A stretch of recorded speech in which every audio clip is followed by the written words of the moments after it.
This week, we're going to talk about how the US is able to keep borrowing and stacking on debt with basically no consequences. And after that, we will talk about the newest Fed decision on board members and senior staff stock trading. It's literally too late. All those people made buttload of money already.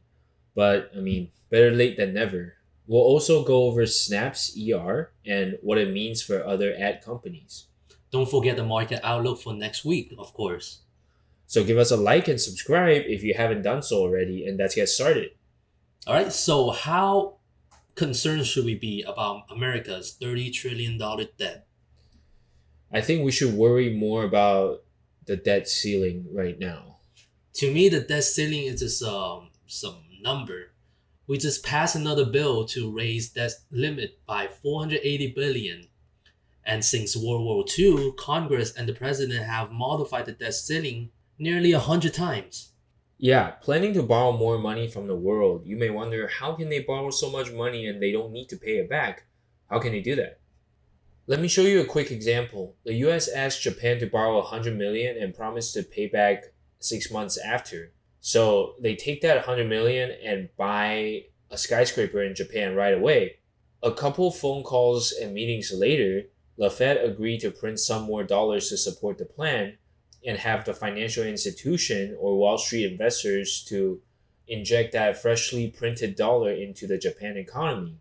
Now, there is more money circulating in the Japan market, and guess what? Prices go up and they're going to get hit by inflation.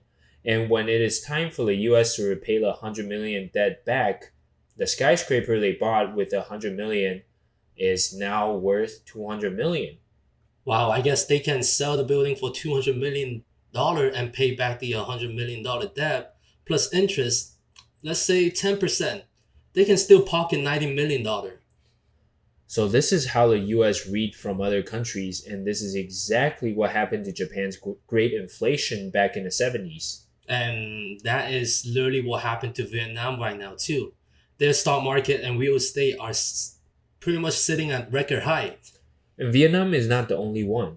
As long as the US continues to run the printer, the whole world is going to be paying for it.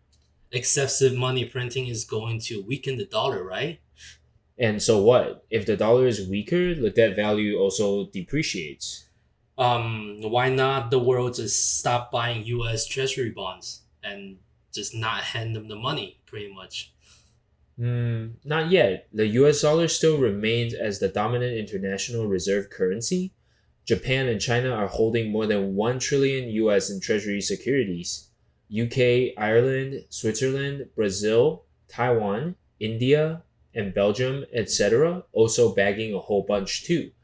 If other countries stop buying US treasury bonds, the dollar is going to collapse, and the bonds they're bagging right now are going to be pretty much worthless. So pretty much they can't really do much right now then. Yeah, a lot of countries have already reduced their dollar reserve and begun to look for alternatives. Like Europe and Iran is using the Instex to facilitate non-USD and non-SWIFT transactions. Venezuela sidesteps the dollar and use their petro crypto coin for oil sale.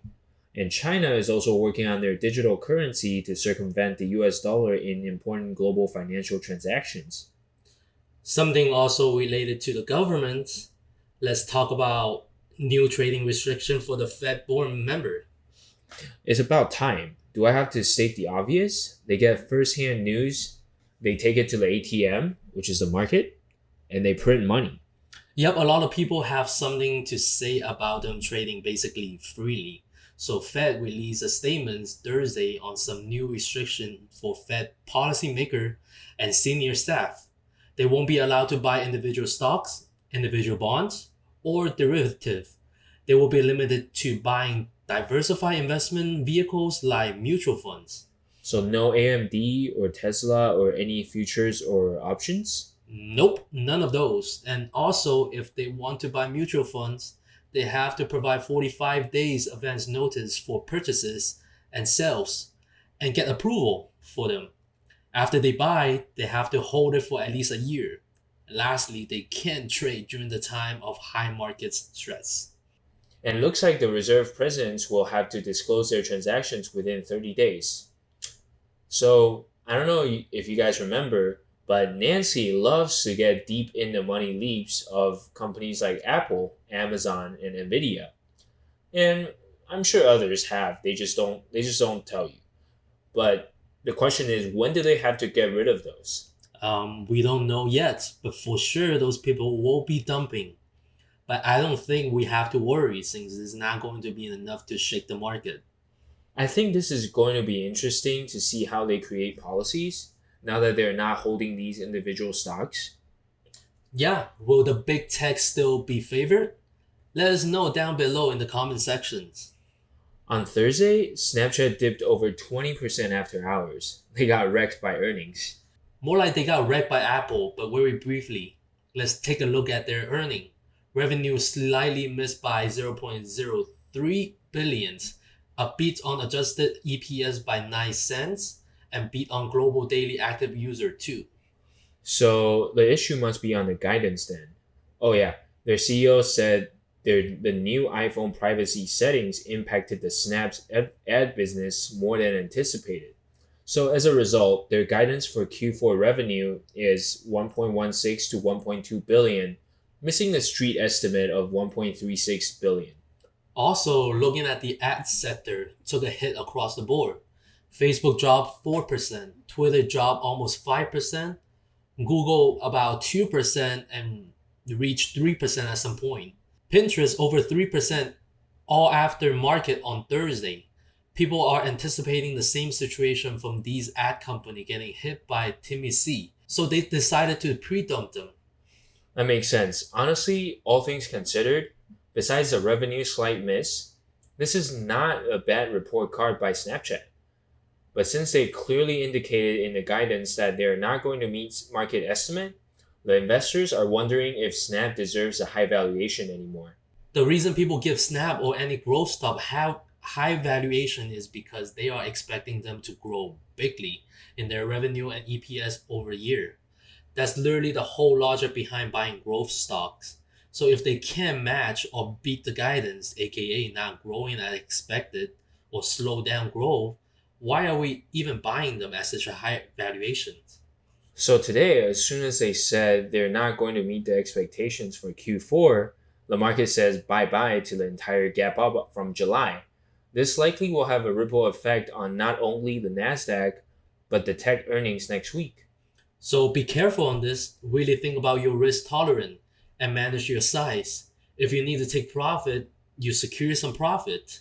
We both have been doing that. Personally, I have been scaling out of tech slowly lately, just waiting for a more favorable level to get back into tech. What about you? I agree. I feel like all the tech companies out there are struggling to keep up with the high expectations, and personally, I always like to protect myself with some hedges around the earnings season if you don't want to sell your positions. Well, let's take a look at the market. Both the S&P 500 and Dow Jones make a new high this week. Tech is slightly falling behind. Yeah, more than 70 S&P 500 components reported earnings this week, and so far reports are going pretty well. Also, investors have piled into Bitcoin, sending the prices to a record high this week after the first Bitcoin ETF started trading. Some of my favorite names like Boeing, UPS, Shopify are reporting next week as well. So keep your eyes in the market. And let's take a look at the S&P chart. We have 6 consecutive green days and closed the week parked right at the prior high level. I'm really hoping to see a little pullback to test support around 4,430 before heading higher. Also, the financial sector is looking hot lately, and Amex jumped 5.5% after earnings. This means that we are spending more money on goods and services now. Yeah, this is pretty much back to the pre-pandemic level. Nasdaq dropped a little over 1%, dragged down by the ads and communication sector. The next support is around 14,150. I'm still very bullish in the tech space. Any pullback is viable in my opinion. Thank you for watching. If you find this video helpful, feel free to give us a like and subscribe for more content like this.